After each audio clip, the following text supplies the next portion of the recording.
A history of violence. That's what Providence police say their investigation reveals about the relationship between a murder victim and the man accused of killing her. Loved ones of Sherbert Maddox are in mourning, and this memorial is growing outside of the home where her body was found in a refrigerator yesterday. Tonight, we're talking to the Rhode Island Coalition Against Domestic Violence about Maddox's death and the circumstances of this case. 12 News reporter Amanda Pitts joins us now live from Providence with more. Amanda? Well, the coalition had hoped this year might be the year without any domestic violence deaths. But now with this latest murder allegedly at the hands of that victim's boyfriend, that sadly won't be the case.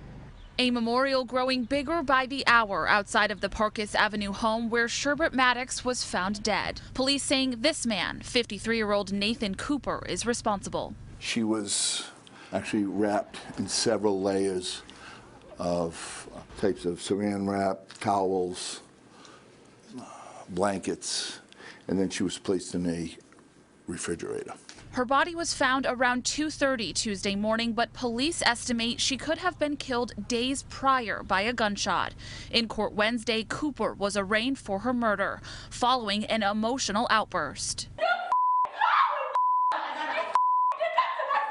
As Maddox's family came face to face with the man police say was the victim's boyfriend. Our investigation is showing that he did have violent tendencies toward her in the past. When we have a loss of life like this, we're reminded that we actually there's an urgency to this because lives are on the line. Lucy Rios of the Coalition Against Domestic Violence says the organization is heartbroken by this loss. Every year we start the year praying that this will be the year that we don't have any more domestic violence homicides. The signs, she says, are oftentimes obvious. And when you see something, say something, as one domestic violence death is too many. We're just hoping that that it isn't in vain, that we can come together and figure out how do we support other people.